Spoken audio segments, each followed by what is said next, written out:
All right, good morning, everyone. We'll get started here in 1 second. Just pulling up my YouTube channel. All right, good morning. Good to see each of you here. Let me pull my participants in this morning. Great, awesome. Let me open the chat up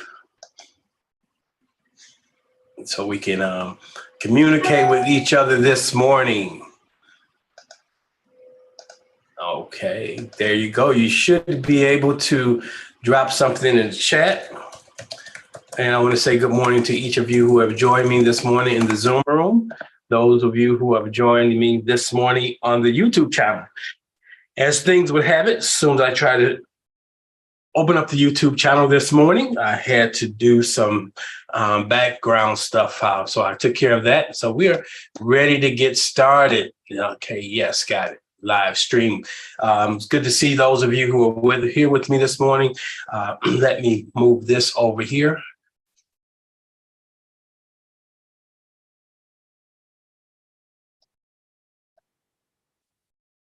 I hope this all is well with you all.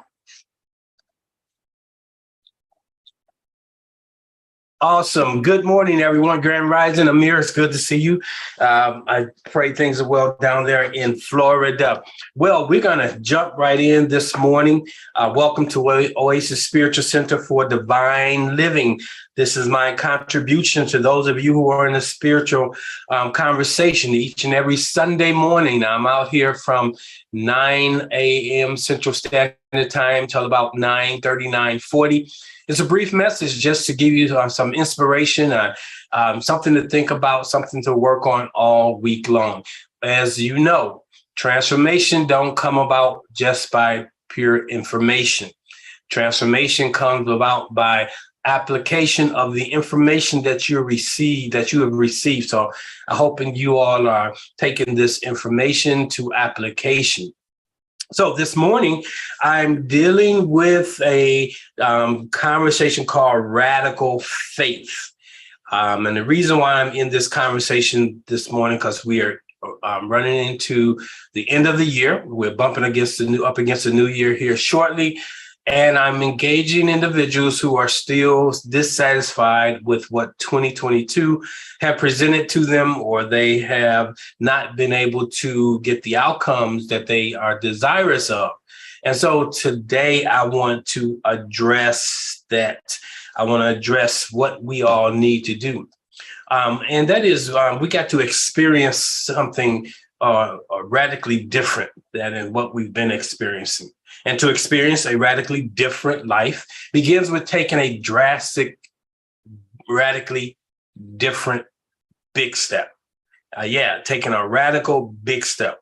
For the vast majority of the people that I engage, they have to do the first step is dropping excuses. That's the big step that most people need to take, dropping the excuses. So we're going to explore that. As we know, 2023 is quickly approaching. And unless you are willing to do something very different, you're going to experience more of 2022. And it's probably going to get worse. Why?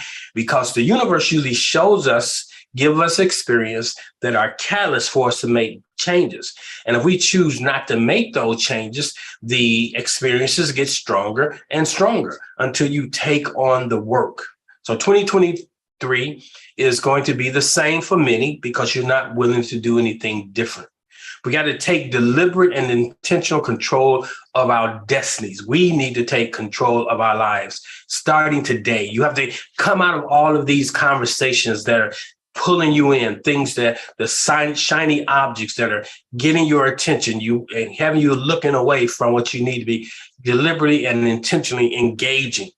So we have to become more mindful of how we are going off the path and how we're pulled into other people's stuff, others' conversations that are fruitless, that's not going to go anywhere. And the question is how? How do you do this? Simply by committing to joining us this morning in this conversation. So it's good to see you, Amir, Angela, Mom, Tanya, those who have joined in, and those who are on the YouTube side of the house this morning, welcome. What I want to cover today, in this short period of time I'm with you, I want to cover 5 things. I want to just kind of touch on each of these touchstones. One is time for a radical act on your part. So I'm not here to convince, but I'm not here to persuade, but just to present this morning. And if you sense that what I'm saying is correct, then you should take the correct action. We're going to talk about the program. Yes, that thing that many of us are running or is running us. We're going to look at excuses and procrastination. Sometimes we confuse the two, but they are a progression. Excuses you often lead to procrastination, or they can stand alone. We're going to look at clarity. What is life saying to you? What is life showing you that you don't really want to see or accept? We want to look at the contrast that is showing up in our lives.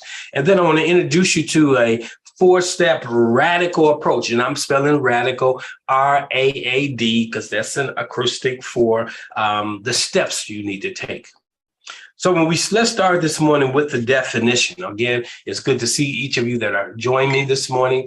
And I want to start with the definition of, and let me see, somebody may be trying to give me some needed information, such as they can't hear me.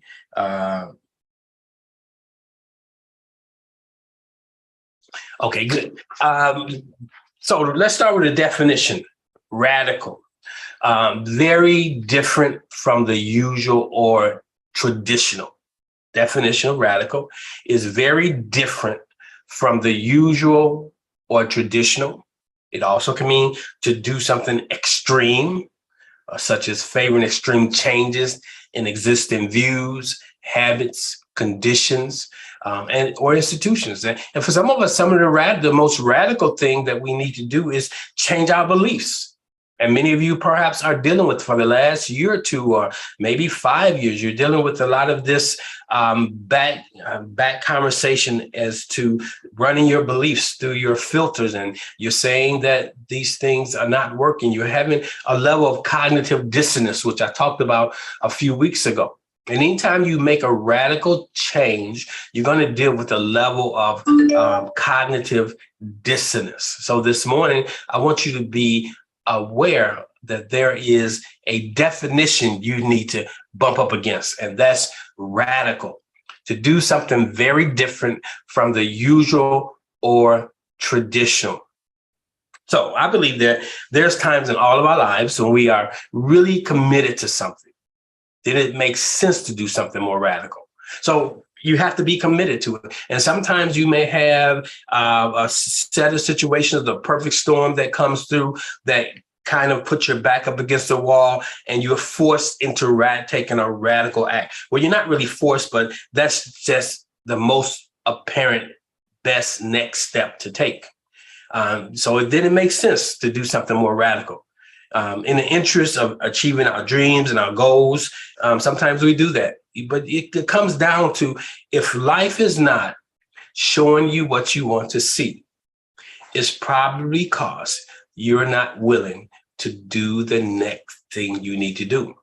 So all of us got to get out of our zones of familiarity. All of us have to move from that place where we are familiar.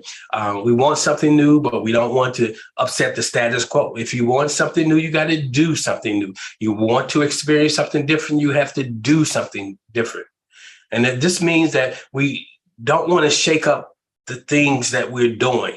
And so we become complacent, and we begin to, continue to run the program. So the first thing this morning I want you to consider is you must stop running the program that you're running. Okay. There was a time in my life when I didn't know what that meant. I didn't really know what that was. But recently I come to a conclusion that I have in my life what I have because I've been running an old program. I have been doing things that worked at one time and they're not working at this time in my life. And you have to be willing to assess what you're doing based on you started doing it when that was the next best thing to do. But there's always a need to be present to and aware of the why of what you're doing. And is this still appropriate? And so you have to realize that if you keep running the program that you're running, you're going to get what you've been getting. The program that I've been running was taking off a lot of my time. When I looked at the vast majority of this year, I was running the same program. Even though I had not pastored a traditional church in 15 years or 20 years, I'm still running a pastoral program where I am not a pastor anymore. The one thing about the pastor, usually you hold people's hands, you come alongside of people, you give a lot of your time and support. And usually you can do that because you have an organization called the church that supports you. So you don't have to worry about how you're going to keep your lights on and where you're going to lay your head or where your next meal is coming from, because usually the church would take care of you. That was part of being the pastor. But now I found that I didn't have that organization to support me, to take care of me. And so I was still doing the things with many of my old members. They still call me. Many of the individuals, let me rephrase that. Many of the individuals who belong to that church still call me by way of the relationship and expect me to do certain things. That because I was accustomed to the program, when I saw that name, when I heard that voice, I just automatically served them in the capacity of the pastor. So you got to be very careful that you don't let what you used to do and how you used to do things be who you are today. You got to be willing to let go that program, not even becoming the thing that you're doing. And that way they'll keep you present to who you are and what you're doing. So I've effectively made a decision that this is the end of it for me. I've had a couple conversations with some people near and dear to me, and kind of vented on some things, and I was just assessing my life. It doesn't make sense for me to be experiencing some of the things that I'm experiencing. And I look at it, and it's because of me. It's because that I'm running a old program. And you have to ask yourself, what are you doing? Maybe an old program can be a model of delivery of service. You're delivering a good service, and you're using an old model. Like some people still waiting on checks, or some people have not even moved into the virtual world. They're doing everything boots on the ground or in front of people. That was a big thing for me. Sometimes when you got a program running in your life, you'll continue to do the same things that used to make sense, that used to work. So, just recently, I had the place of possibility, and we were going to do the boots on the ground things here in St. Louis, but it's not working. So I'm not going to keep doing it that way. The thing that's working for me is this virtual world, even though I have not 100% embraced doing virtual, because I enjoy being up close and personal. I enjoy seeing interactions from individuals and senses the individuals. But I've also found that the more I've done this, the more that I've picked up another set of skill sets. I can hear if I'm bringing a point, I can hear that, go over that or extrapolate more out of that so they can get it. And I don't have to see it. That's because you're walking by faith and not by sight. We're called to walk by faith and not by sight. We are called to walk in alignment as to what we really are. We are divine spiritual beings. We just live in this container to experience this world. But there's another level of living that's living from this realm of the spirit. We're living from the invisible realm, living using the spiritual senses. There's spiritual sight. There's spiritual ears. All of the spiritual things give you the ability to tap into this new world in a different way. So what one thing do you need to do today? The first thing you need to do is identify what excuses are you making? What excuses are you making to maintain what you've been doing, to stay where you are? Sometimes we are stuck, but we don't want to really acknowledge we're stuck, so we make excuses. The definition of excuses is a reason or explanation that's put forth to defend or justify what you are or what you're doing. And a lot of times I've made excuses for people. I said they perhaps don't have, so I'll make it a way for them to get it. But realize this, I've come to realize what people desire to do, they will do. I've never seen the beauty shop not packed on Thursday, Friday, Saturday.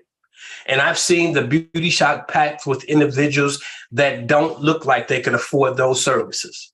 But somehow, some way, they find a way to get their head, their hair, their lashes, their nails, get these things done because that's what's important to them.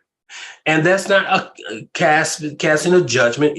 If a person chooses to spend their money on their head or their face or their hands or their back, that's what they can do.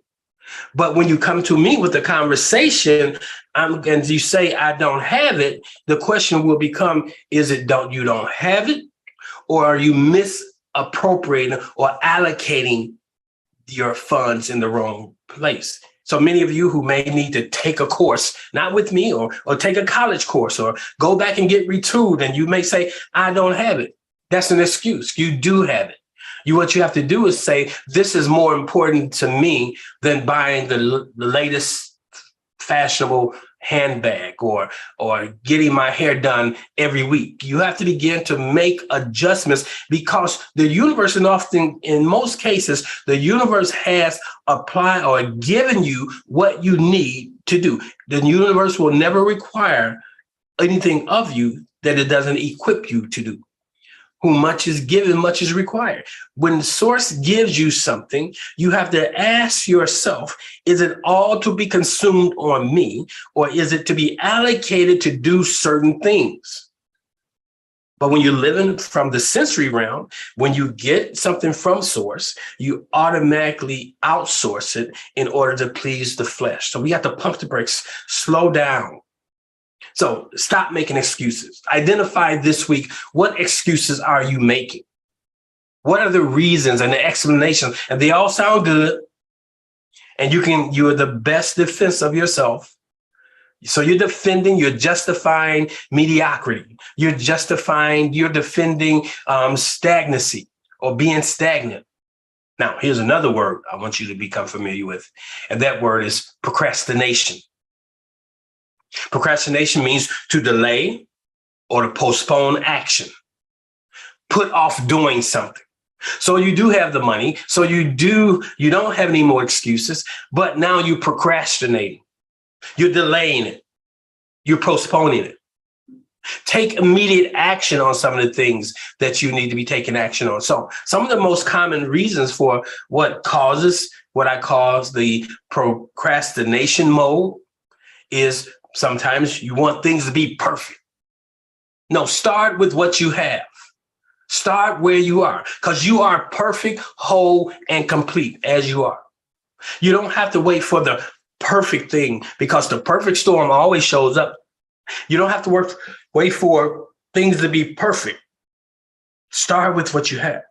Start in your living room before you move to the hotel. Start with what you have.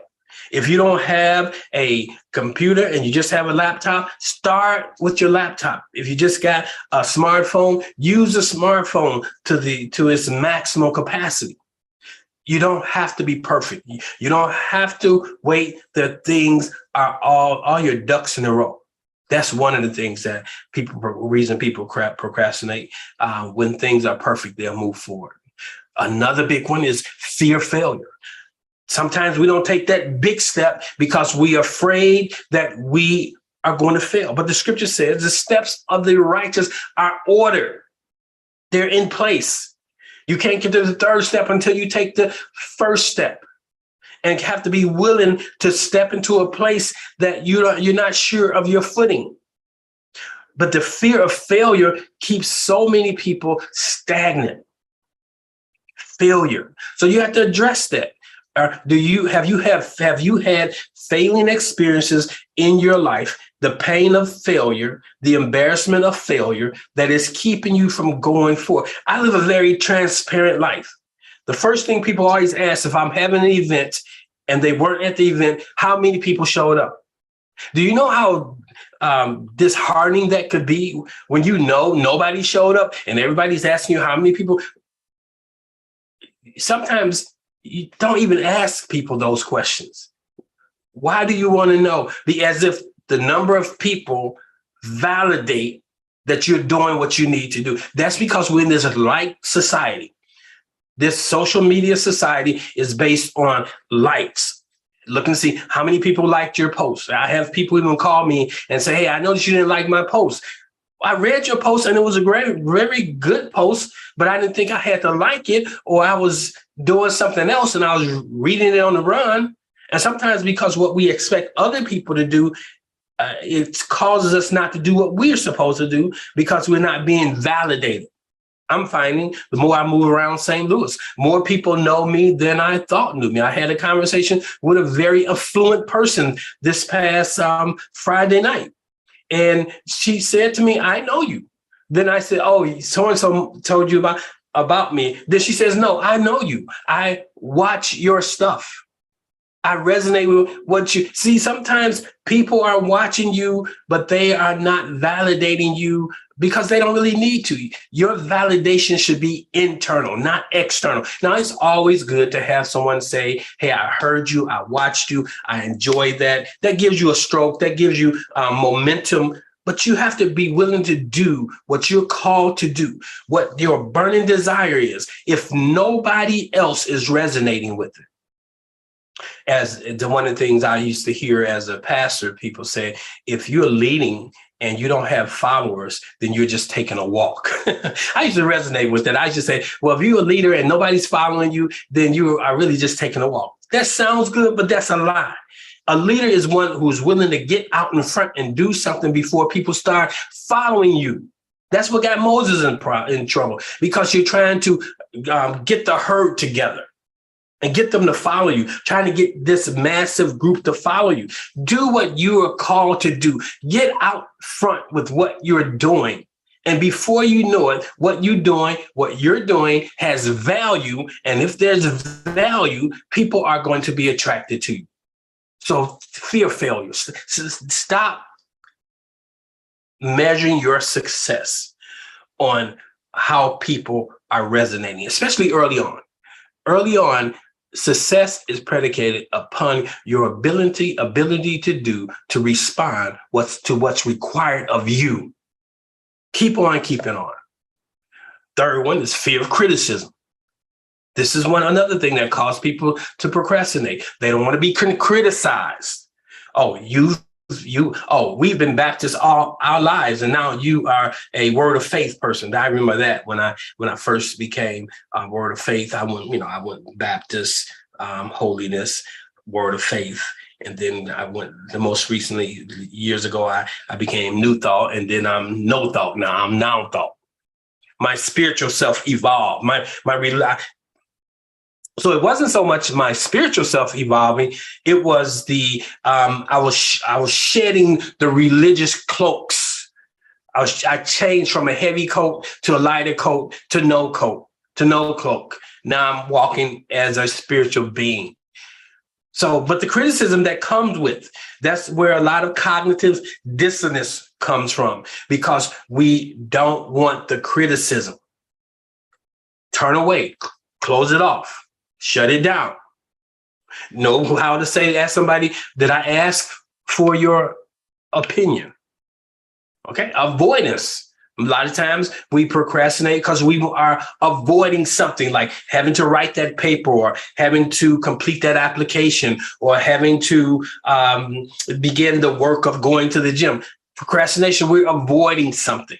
Maybe because it's uncomfortable, or it is impinging upon our schedules. So we avoid it. Another big one is a lot of times we're not making movement because of self-esteem. That sources told you to do this, but you couldn't possibly do this because of self-esteem issues. Why me? It has to be somebody who is maybe look better, speak better, or whatever, So we have these own personal, we get in the way of our own selves. Another procrastination is a tendency to self-defeat. Okay, so you're getting started, but you listen to your conversation. Your conversation as to something that's going to happen in the future, and the future never comes. When you say tomorrow Soon as today comes, tomorrow is still here. It's tomorrow.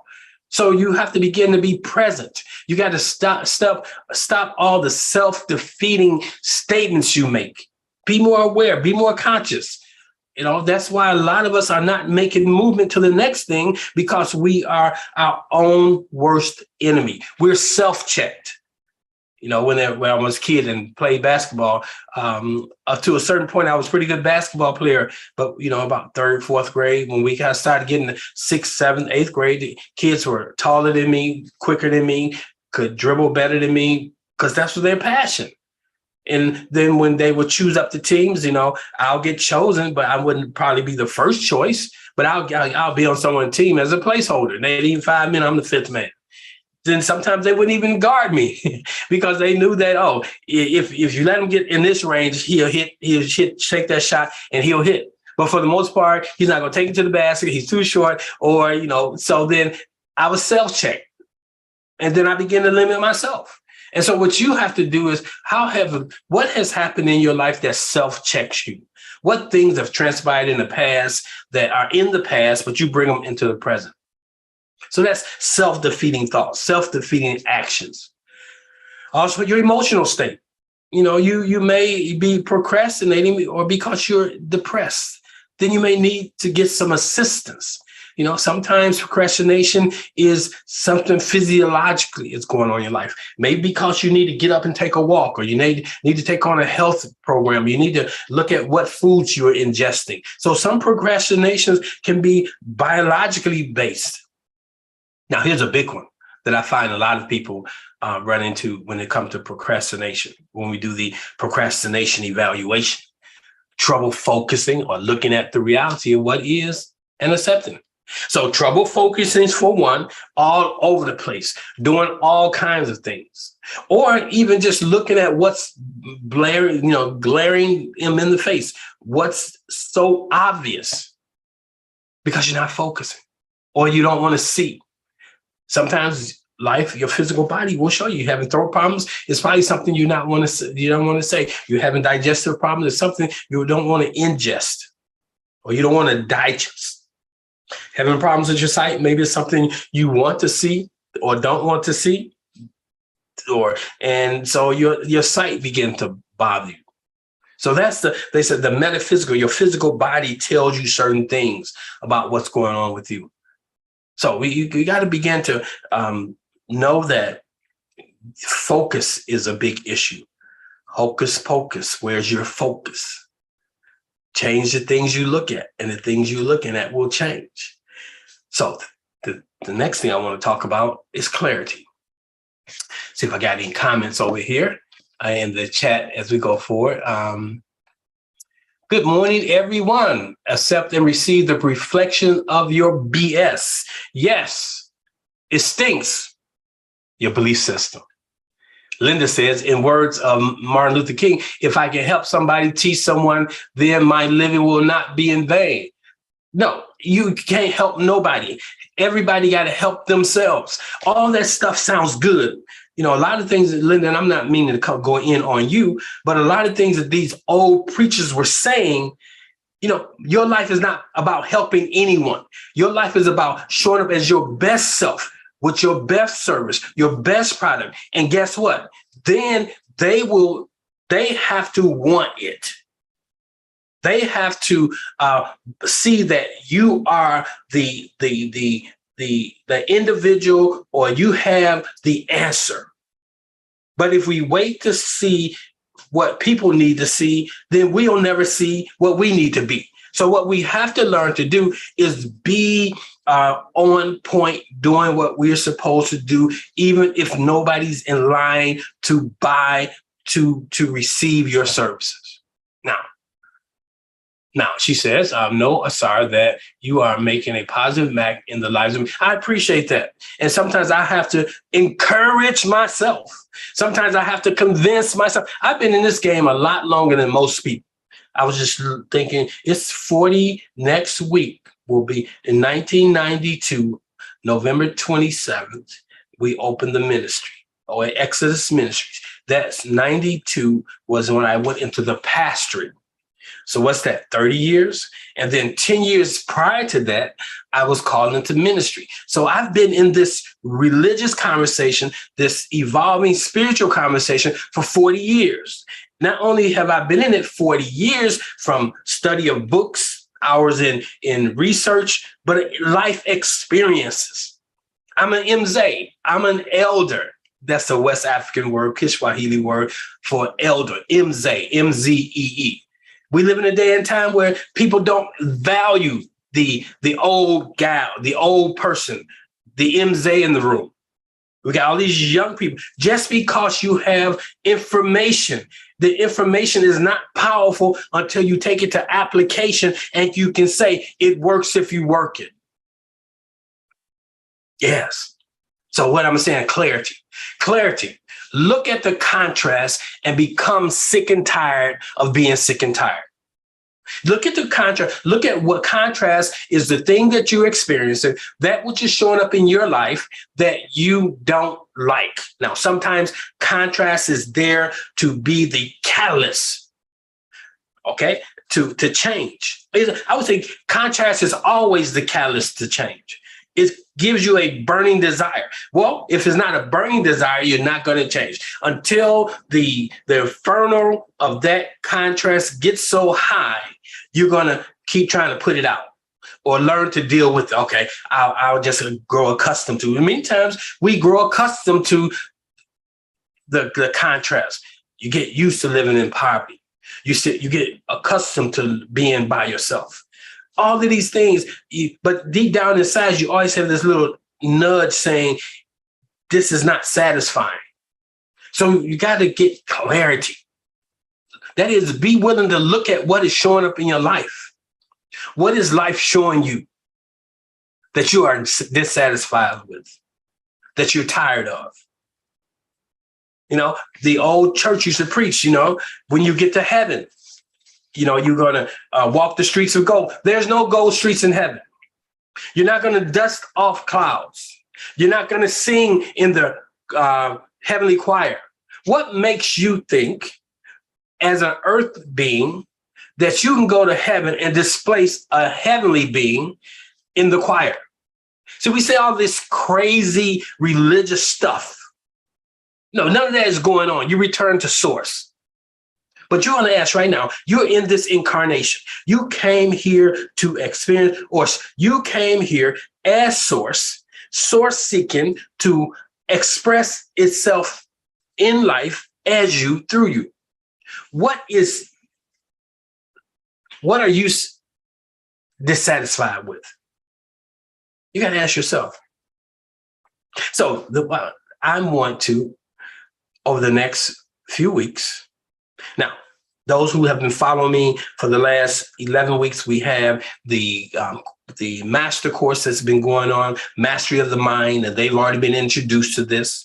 And we're preparing ourselves to go into the last part of this year, creating our action boards, not vision boards. And a lot of times people say, I'm doing vision boarding. Why are you doing vision boarding? What do you know about vision boarding? Where's the vision that you're putting on your board coming from? See, we get caught up in all this stuff that is going on around us. But activity and accomplishment is not the same thing. So there was a book I was reading, I purchased earlier this year. And the name of this book is The Source, The Secrets of the Universe, The Science of the Brain by Tara Swart. She's a psychiatrist. And you may say, well, why are you reading something like that when you're in this conversation of manifestation? Because as you think, so are you. So to really be a powerful creator, you got to understand how your mind works. You got to understand how the brain works. You got to understand how you work. And in her book, she talks about a four-step methodology that, if espoused, you'll begin to see the things you desire. That is, you visualize, you believe, you manifest, and you achieve. And you have a much more fuller life. Now, the reason why I'm reading the book, because I tell many of you, I'm a spiritual scientist. I'm outcome-based. Everything I do as a therapist, I'm outcome-based therapist. How do you become outcome-based? You know what the client is looking for, and you help them get to that. Okay, so what you have to understand as a spiritual scientist, I want to identify the practices and the principles that give those who follow them the outcomes they desire. So there's 4 steps, and I want to take a moment and just go over the 4 steps that you need to become familiar with. The first step is you got to, so it's called the RAAD. So I labeled it the RAAD, RAAD method. Okay, the R is raise awareness. Okay, you got to raise your awareness. You got to become conscious of what is really going on, what programs you are running, and which programs need to be switched off. You have to be inside of raised awareness. You got to be willing to count the cost. What will it take for me? What radical step do I need to take? And do I have the wherewithal? Do I have the fortitude or the integrity to do it? Count the cost. Don't get started unless you're going to go through it. Okay? Unless you're going to be committed to it. Now, just being committed to it does not mean you're going to get all the way through it. But it says that I'm going to start this thing and I'm going to persevere. I'm going to raise my awareness to what things that am I doing that does not represent my highest and greatest good. Now, at one point in your life, they may have represented your highest and greatest good, but today they don't. Now, the next thing is action. Now, one of the things we're going to do for the next, starting in December, we're going to work on the action board. We're going to work on the five domains. Not only the difference between an action board and a vision board is basically this. A vision board, you cut and paste. An action board, you cut, paste, write, and you are doing some other work inside of that. And there's actions associated, not just thinking you put a picture on the wall and look at it every day, that is going to happen. There's some other actions that are going along with that most of us not aware of. So the action or the action boarding that we're going to do, willingness to take a big step. Some of you don't even want to take small steps. Now, I'm not judging anybody, but I'm just coming at you as a coach. You don't want to take the small steps because it's inconveniencing you. Willingness to take a big step and get the support you need. Some things you can't do by yourself. Some things you have to get someone to come alongside of you as a coach to hold you accountable. Sometimes you must get in front of the psychiatrist, the psychologist, and really dig deep into that thing. Now, don't make the mistake of getting these new coaches out here that are doing therapy. A coach is not in your life to do therapy. Now, you may have a coach who have been trained in the therapeutic process, have their master's, their certification, those things. But when you are looking for coaching, know the difference between coaching and therapy. Sometimes they're in need. When you need therapy, put coaching on hold. Get the therapy you need, get through the therapy, get a coach. Now that you've dealt with the past and you're in the present, now you're ready to do the work. The coach does the work on the field that's concerning today. Coaches don't spend a lot of time in yesterday. They may give you an opportunity to express. It may come up occasionally, but the whole session, the time with them, the treatment plan, the strategy is not dealing with the past. It's dealing with the present. Actions that you take now to create the life you desire. So you got to begin to, when I talk about taking action, is also maybe reallocating your resources to get the maximum return. The things you're spending money on that make you look good temporarily, but those things are not the things you need to be doing. Maybe you need to stop spending the money on that and spend money on a course, purchasing a course, seeing a therapist or seeing a coach.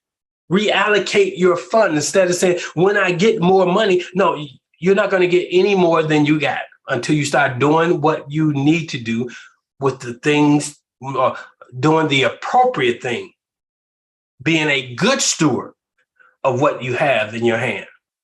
Now, so you got to begin to ask yourself, am I spending my resources in the right places?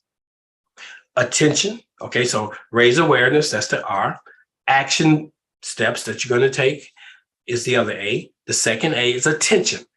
Focused attention that rewires your program. You have to rewire your program. Remember we talked about the program? The program is habitual. So you got to rewire that. That's why I like this book, because it talks about the neuroplasticity of your brain.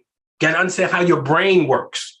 Okay. I don't care how much you affirm something, you have a positive statement, unless you are understand how the brain is rewired. It's an exercise in futility.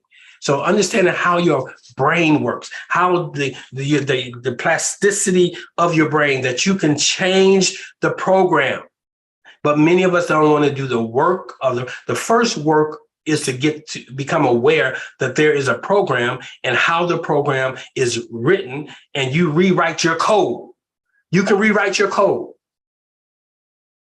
The fourth step is deliberate practices.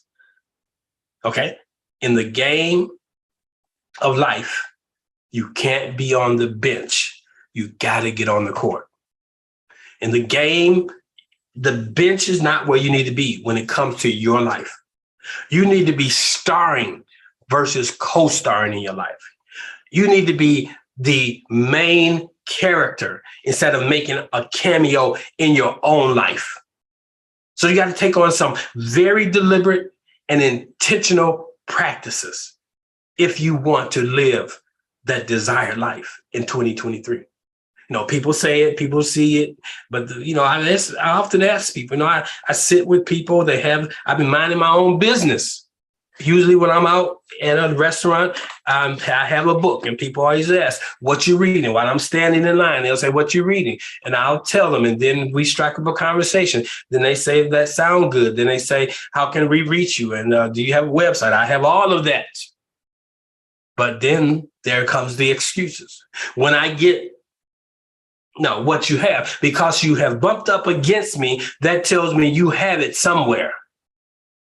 So, but that's not for me to concern myself with.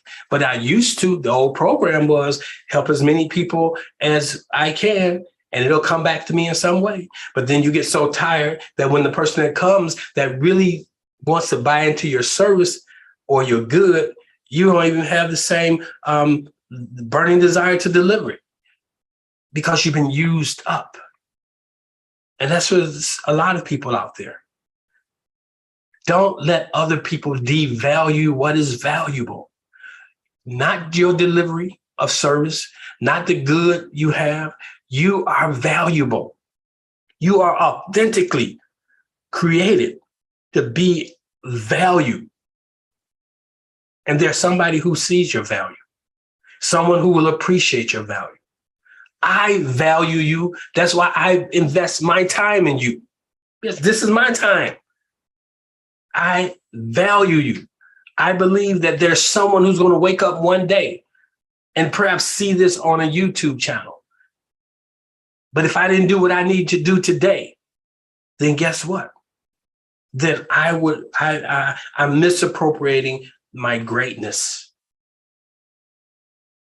So that's my conversation for you this morning. Are you willing to do something radically different in the next 40 days of this year? Where we at now? Today's the 20th. And so that means we have 14, almost 14. No, that means we have 7, 8, 9, 10 days left in this month. And then we have 31 days. So that's 41 days. Let's say 40 days. Are you willing to do something radically different? Most people aren't. The mastermind course, $12. $12. Either they didn't value what I have, or they didn't have $12. And I think most people just didn't value it. It didn't have importance. But I did what I was supposed to do.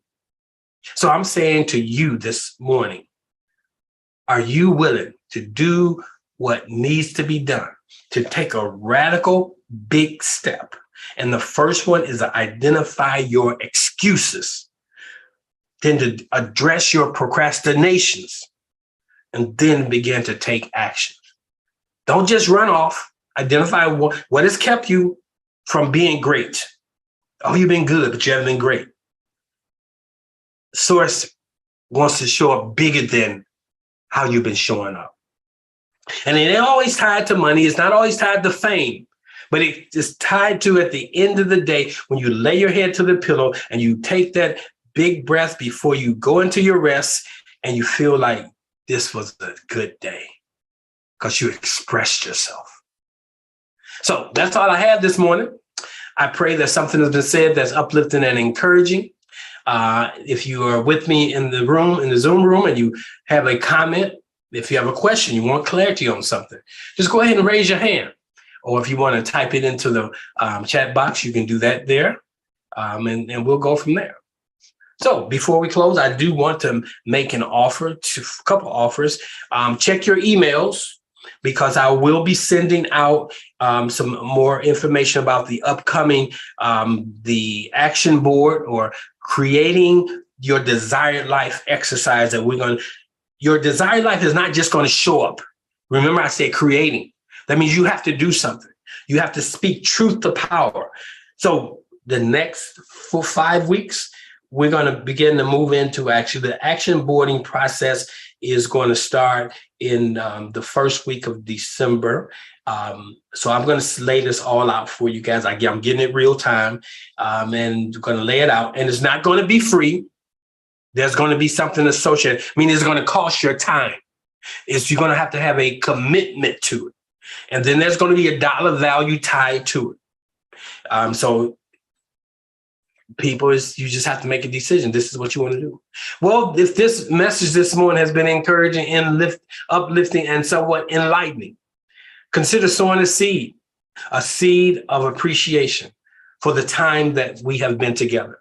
You can go to oasisspiritualcenter.com, over to the giving tab, and you'll find all the platforms by which you can sow into this ministry. Excuses, procrastinations. And I see it all the time. I've been doing this the whole year, 52 Sundays out the year. I'm here. Very few people even give $5. More people on Facebook, YouTube that don't know me have sown seeds into this ministry or into what I do than those who know me. And what that's about, usually that's the sin of familiarity. Oh, that's just Greg. Or when someone gives something appear to be free to you, then you say it don't have as much value. But when you pay a significant sum for something, you usually value that thing, place it in a safe place, use that thing. But when information is readily available to us, sometimes we just say, okay, but I'm making an appeal to you this morning, not because I have a need or neither because of greed, because I teach a law. It's called the law of circulation. And that is when we go to a restaurant, matter of fact, they don't even give you the choice anymore. They automatically say what the percentages are, assuming that you're going to give something. But I believe giving is a choice. So this morning, if you want to sow a seed into this ministry, you can go to the website, Oasis Spiritual Center, or the oasisspiritualcenter.com, or you can just go to the if you want to give by way of PayPal, you can go in to look up Oasis Spiritual Center, or if you want to give by Cash App, you can simply put the phone number in, which is 708-368-1076. Somebody can type that in there for me, 708-368-1076, and you will see Oasis Spiritual Center will come up, and you know you're in the right place. So I thank those of you who have sown seeds into this ministry. And may it come back to you in many ways. Well, that's all I have this morning. It's been a wonderful time with you. We're going to close this morning with the same song we started with, and that's Harold Melvin, To Be Free to Be Who You Are. To be free to be who you are. Not who you want to be, will be, but who you are.